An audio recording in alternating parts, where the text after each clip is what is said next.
کچھ درویش ہیں، درویش اللہ والے، جنہوں نے واقعی بند کیا ہوا ہے اپنے اوپر خواہشوں کا دروازہ. وہ کہتے نہیں دروازہ نہیں کھولنا ورنہ یہ دوبارہ بند نہیں ہوتا. یاد رکھ لینا، کچھ درویش ہیں جنہوں نے اپنے اوپر دروازہ، خواہشات کا دروازہ اپنے اوپر وہ نہیں کھولتے. ایک سلطان یحییٰ نام کا بادشاہ گزرا ہے، عرب کے کچھ حصوں کا حکمران تھا، تو اس کو بڑا شوق تھا لوگوں کو بانٹنے کا. دو قسم کے لوگ ہوتے ہیں نا، کچھ کو جمع کرنے کا شوق ہوتا ہے، کچھ کو شوق ہوتا ہے کوئی روٹی کھا لے. حضرت ابراہیم علیہ السلام بغیر مہمان کے کھانا، کچھ ایسے بھی ہوتے ہیں جن کے گھر بندہ چلا جائے تو پتیلی پہ ڈھکنا دے لیتے ہیں. اپنا اپنا فرق ہے نا جی، ہر آدمی کا اپنا اپنا ذوق ہے. منت کرتے ہیں کسی کی. مجھے بڑی بات پسند ہے شیخ سعدی کی، قرضے لے لے کے مہمان نوازی کرتے تھے. ایک دن سارے مقروض کٹھے ہو گئے، کہنے لگے بابے پیسے دے. بابا جی کہتے ہیں وہ پیسے مانگ رہے ہیں، مجھے ٹینشن ہے کہ انہوں نے کھوایا کچھ نہیں، مجھے پریشانی لگی. ایک بچہ کوئی چیز بیچ رہا تھا، وہ کھیل مرونڈا نہیں بیچتے بچے، وہ بیچ رہا تھا تو آ گیا، تو کہنے لگا لینی ہے. تو بابا جی کہنے لگے میرے مہمانوں کو کھلا دے ساری. بچہ بھی راضی ہو گیا کہ سارا اکٹھا ہی گاہک مل گیا ہے، تو سارا جب کھلا دیا کہنے لگا پیسے. تو شیخ سعدی فرمانے لگے تو بھی بیٹھ جا، یہ سارے پیسے لینے آئے ہوئے ہیں، بیٹھ جا، ان کے پیسے انہیں ملیں گے تو تجھے بھی. تو بچہ رو پڑا، رویا، کہنے لگا میں تو یتیم ہوں، 4 بہنیں چھوڑ کے آیا ہوں، اماں کی دوائی بھی لے کے جانی ہے، مجھے تو پیسے چاہیے. بچہ رویا تو شیخ سعدی کا ایک مرید آیا، اس نے لا کے نظر پیش کی، کہ حضور یہ نذرانہ ہے. 400 دینار لایا. تو حضرت سعدی نے سب کو دیے، بچے کو بھی دیے. سب لوگ چلے گئے تو ان قرض لینے والوں میں سے ایک بندہ سمجھدار تھا، حضرت سعدی کے پاس آ کے کہنے لگا بابا سمجھ نہیں آئی، ہم برسوں سے لینے آ رہے تھے، مل نہیں رہے تھے، کتنے مہینوں سے مانگ رہے ہیں نہیں مل رہے تھے، آج فٹافٹ مل گئے. تو شیخ سعدی بزرگ تھے نا، تو بزرگوں والی بات کر گئے. کہنے لگے تم میں رونے والا کوئی نہیں تھا نا، پوری مجلس میں ایک بھی رونے والا ہو تو سب کا کام بن جاتا ہے. رونے والا عاشق دا کم رونا توڑا، اے بنا رویو نہیں منظوری، بنا رویو نہیں منظوری تے بنا رویو نہیں منظوری. عاشق سدا ہی روندا رہندا، پاویں وصل ہوئے تے پاواں دوری. کا رونے والا ایک آ گیا ہے تو سب کا کام بن گیا ہے. تو کچھ لوگوں کو شوق ہوتا، بادشاہ کو سلطان یحییٰ عرب کے کچھ حصوں کا بادشاہ تھا، شوق بڑا تھا لوگوں کو کھلانے پلانے کا، بڑا شوقین تھا، بڑا بانٹتا تھا. اور کئی دفعہ معاذ اللہ اس پر فخر بھی کرتا تھا جو نہیں کرتا، تکبر سے بھی کہتا تھا بڑی جائیدادیں آؤ جس نے لینا ہے، تکبر بھی کرتا تھا معاذ اللہ جو نہیں کرنا چاہیے تھا. ایک دن جامع مسجد کے باہر کھڑے ہو کے نا بانٹنے لگا. کوئی فقیر آیا تو ایک مٹھی بھر کے اشرفیاں دے دی، کسی کو سونا دے دیا، کسی کو چاندی دے دی. ایک درویش بابا جی کونے میں بیٹھے ہوئے، اسی کسی دے کچھ بھی نہیں لگ دے، کوئی ضرورت نہیں، کونے میں بیٹھے. آپ یقین کریں، آپ تھوڑا سا رخ ادھر کریں، دنیا پیچھے پیچھے ہو جاتی ہے. اگر آپ پیچھے بھاگیں گے تو آگے دوڑ کے بھاگے گی. یہ مزاج ہے قوم کا، کسی کا حال پوچھ لیں وہ بگڑ جاتا ہے، کہتا ہے مجھ سے کوئی کام ہوگا تبھی تو پوچھا ہے. اور آپ چپ کر جائیں، خاموش ہو جائیں، یہ بھی بڑی مصیبت ہے. کہ پیار کر لیں تو اس کا بھی نقصان دیکھنے میں آتا ہے. کہتے ہیں پتہ نہیں میرے اندر کیا لالچ ہے، کیا خوبی ہے جس وجہ سے مجھ سے اتنی محبت ہو رہی ہے. وہ بابا جی کونے میں توجہ ہی نہیں کی. جب توجہ نہ کی تو سلطان کی توجہ خود بخود ہو گئی. سلطان یحییٰ کہنے لگے بابا کوئی قابل توجہ آدمی ہے، سب لوگ لائنوں میں لگے ہوئے بھاگ رہے ہیں، بادشاہ آیا ہے. یہاں تو شادی پہ کھانا کھل جائے تو بڑے بڑے امیروں کا پتہ چل جاتا ہے کہ بننے کیا لگا ہے. کہتے پتہ نہیں دوبارہ چھوٹے گوشت کی ٹرے آئے گی کہ نہیں آئے گی. اور اتنا سارا رکھ لیتے ہیں کہ علمان والحفیظ، بڑے بڑے امیروں کے پول کھل جاتے ہیں، پتہ چلتا ہے کتنے تگڑے امیر ہیں. تو جب اس نے کہا شرفیاں، سونے، ہیرے، جواہرات، تو جو نہیں تھے فقیر وہ بھی لائنوں میں لگ گئے. لیکن وہ فقیر پھٹے پرانے کپڑے، سانو تخت ہزارے دی لوڑ کیے، نالے کی لگے شہر بمبول دے نال، اسی اپنی بال کے سیکنے، سانو کی لگے کسے اور دے نال. اور اقبال نے اس کی تشریح کی. اقبال کہنے لگے ہوا گو تند و تیز ہے لیکن چراغ اپنا جلا رہا ہے. ہوا گو تند و تیز ہے، تیز ہوا میں چراغ نہیں جلتے. ہوا گو تند و تیز ہے لیکن چراغ اپنا جلا رہا ہے. وہ مرد درویش حق نے جس کو عطا کیے ہیں انداز خوش روانہ، فرماتے ہیں جسے اللہ نے بے نیازی دے دی، لالچ سے دور کر لیا، وہ کسی کی پرواہ، وہ اپنا چراغ جلاتا ہے. اپنی مٹی پہ چلنے کا سلیقہ سیکھو.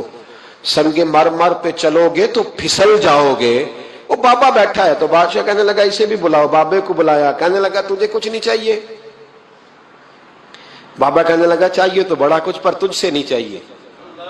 کہا کس سے چاہیے؟ فرمایا اس سے چاہیے جو دے کے حساب نہیں پوچھتا, بغیر حساب دیتا ہے, اس سے چاہیے. کہنے لگا نہیں, دروازہ کھلا ہے, تو بھی لے لے.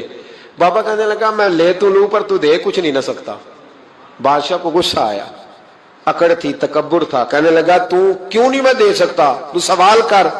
تو بابے نے ساتھ والے فقیر سے لکڑی کا کالا پیالہ پکڑا, ہوتے نا فقیروں کے پاس مانگ, لکڑی کا کالا پیالہ, تو کہا لو دے دو کچھ. اس نے فوری طور پر سونے کی اشرفیاں مٹھی بھری اور لکڑی کے پیالے میں ڈالی.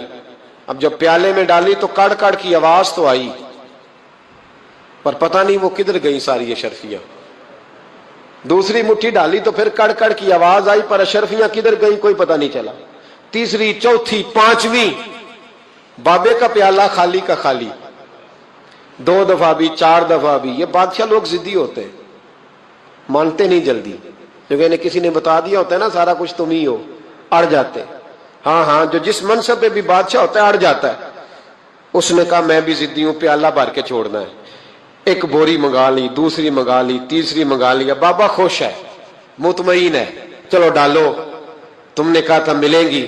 اب وہ مٹھی ڈالتا, کبھی اشرفیاں, کبھی ہیرے, کبھی چاندی, پر پتہ نہیں کدھر جاتی. بالآخر آہستہ آہستہ بیک ہونے لگ گیا. وزیر کہنے لگا بادشاہ پیچھے سے بوریاں ختم ہو گئی ہیں, اب نئی منگانے لگیں گی, پیچھے کوئی چیز بھی نہیں, ختم ہو گیا سارا کچھ. انسان کسی کو کیا دے سکتا ہے؟ کیا ہاں وہ انسان بڑا نوازتے ہیں جن کے پاس خزانے بھی اللہ کے دیے ہوئے ہوتے ہیں, وہ نوازتے ہیں لوگوں, وہ نوازتے. کہا تو کیا دے سکتا ہے؟ بادشاہ جب تنگ آ گیا نا بادشاہ, تو گھوڑے سے نیچے اتر آیا اور بابے کے پیروں میں بیٹھ کے کہنے لگا بابا یہ پیالہ ہے کس بلا کا نام, نیچے کون سا کنواں ہے کہ جو کنواں جو نیچے گراتا ہی جاتا ہے اور جو بھرتا ہی نہیں ہے. تو اب بادشاہ کا ہاتھ رکا تو بابے نے پیالہ چھوڑ دیا اور بڑا قیمتی لفظ کہا. بابا کہنے لگا بادشاہ یہ انسانی خواہشات کا پیالہ ہے, یہ انسان کی خواہشوں کا پیالہ ہے, یہ لالچ کا پیالہ ہے, یہ کبھی بھر سکتا. انسان کبھی کہتا ہے یا اللہ اپنا مکان دے دے بڑا راضی ہوں, اسے اپنا مل جاتا ہے, پھر کہتا ہے نہیں سوسائٹی میں ہونا چاہیے. پھر سوسائٹی میں اللہ دیتا ہے تو کہتا ہے 5 مرلے کا چھوٹا ہے. اس کے نفس کا پیالہ کبھی بھرتا. نبی پاک علیہ السلام نے فرمایا تھا اس خواہش کے پیچھے نہ لگنا جو تمہیں نئی خواہش میں ڈال دے. کوئی نہیں سمجھ آئی بات کیا, بڑی بات کر دی حضور نے ایک جملے. مسند امام احمد بن حنبل میں حدیث ہے, فرمایا اس خواہش کے پیچھے نہ لگنا جو تمہیں ایک نئی خواہش میں ڈال دے, اس کے پیچھے نہ لگنا. اور فرمایا اس خواہش کے پیچھے نہ لگنا جو تمہیں بے جا خواہشوں کے پیچھے لگا دے. لوگوں کے للے تللے, پریشانیاں, آزمائشیں, لالچ, ہوس, وہ پریشانی وہ اتنی اوڑھ لی ہے لوگوں نے کہ دلوں سے تقوی, روحانیت, عبادت, درد, ذوق, شوق ختم ہو گیا. دنیا ہی دنیا بچی ہے, دولت ہی دولت بچی ہے, باقی ہر چیز کو نفس کا سانپ ڈس گیا. محدث ابن جوزی رحمۃ اللہ علیہ فرماتے میرے شہر کا ایک مالدار شخص تھا تو ایک بڑی ناگن خرید کے لایا. ناگن سونے کا انڈا دیتی تھی ناگن, پر انڈا سونے کا انڈا دیتی تھی. اس کے بال بچوں نے بھی, ایک ہی بیٹا تھا, بیوی تھی, انہوں نے کہا ابا یہ ناگن ہے, اس کا کام دسنا ہے, تو خیال کر. کیا کہا تھا حضرت سلطان بہو نے, کھارے کھو کدی مٹھے نہیں تھیندے, پاویں سہ منا گڑ پائیے تے سپاں دے پت کدی میتھ نہیں تیندے, پاویں چولیاں دودھ پیائیے, اس کی فطرت میں ڈسنا ہے. تو یہ ڈسے گی, بات ختم ہو گئی. کہا نہیں, سونے کا انڈا دیتی ہے. رکھ لیا گھر میں. بکری رکھی ہوئی تھی, پالتو بکری, بکری کو ناگن نے ڈس لیا, بکری تڑپ کے مر گئی.